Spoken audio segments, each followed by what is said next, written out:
Hi, I'm James. I am the Western Canadian brand ambassador for Masi Agricola, based out of Vancouver. And usually every year in the fall, I've come to NAIT with Mitch as my host and the team at Ernest's. And we've done these fantastic get-togethers, sometimes 100, 120 people, to sit down and enjoy some wine, enjoy some Masi wine, some Amarone, and enjoy some amazing food. Unfortunately, last year was the first year in many that we've missed, but I'm very grateful that Mitch has put together a dinner and his team, and we're very thankful that you can join us in enjoying these wines and this food. I think that with Masi, there's such a big part of what Masi is that getting together, that family time, that enjoyment, that slowing down, and we still need to find ways to do that. It's been a tough year for Masi, obviously, especially being located in Italy, where especially in the early days, they were hit very hard. But Masi has persevered, just as they have. The family's been around over 250 years. They've seen other crises in their time, and they were able to still produce wine, still harvest the 2020 vintage, which looks very promising, and they will persist. So just wanted to help share a little bit of the details of the wine. Masi's history has so much to do with the appassimento process, which is the drying of grapes. And we have a white wine, Masienco, and a red wine, Campofiore, which both feature that appassimento process. So the first wine is called Masienco. So it's a Pinot Grigio, and we all know Pinot Grigio to be that sort of crisp, light, almost neutral wine. Something you'd sip on a hot day when you're on a vacation in Italy, perhaps. Masi, though, put a little bit of a twist on it because, with Masi's history being so much about that drying of the grapes that happens after they're picked,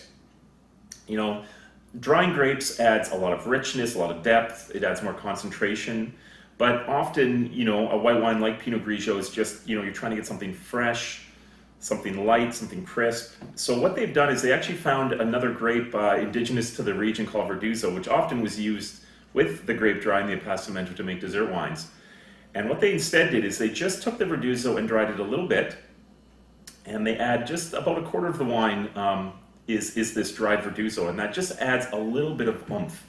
And you're really going to notice that, although the wine still has the aroma and the perfume and has that crisp character, there's just a little bit more weight, which is going to help it, pair with the ricotta and the polenta, so the semolina. So yeah, essentially, you still kind of get the best of both worlds, and it still has that kind of authentic Italian flavor. Campofiore may be what Masi is best known for, and they invented it actually in 1964, this process called ripasso, and it was kind of, a modification of some more historic methods where, you would take these grapes, you dry them, and normally you would make either the classic wine recioto, which is the sweet version, or Amarone, which is a wine made from dried grapes that has been fermented dry. But of course, Amarone is very, very rich, and sometimes it's maybe more, especially if you're trying to pair with something like the short rib or something with a tomato sauce based dish. You might need something more medium bodied, and Campofiore fits that bill just fine. So they take the other sort of classic wine of the region, which is Valpolicella, and they actually use the dried grapes and re-ferment it.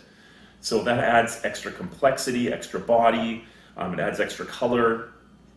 And there's just kind of an authenticness to this wine of the flavors and the textures, and you put your nose in this glass and there's just something comforting about it.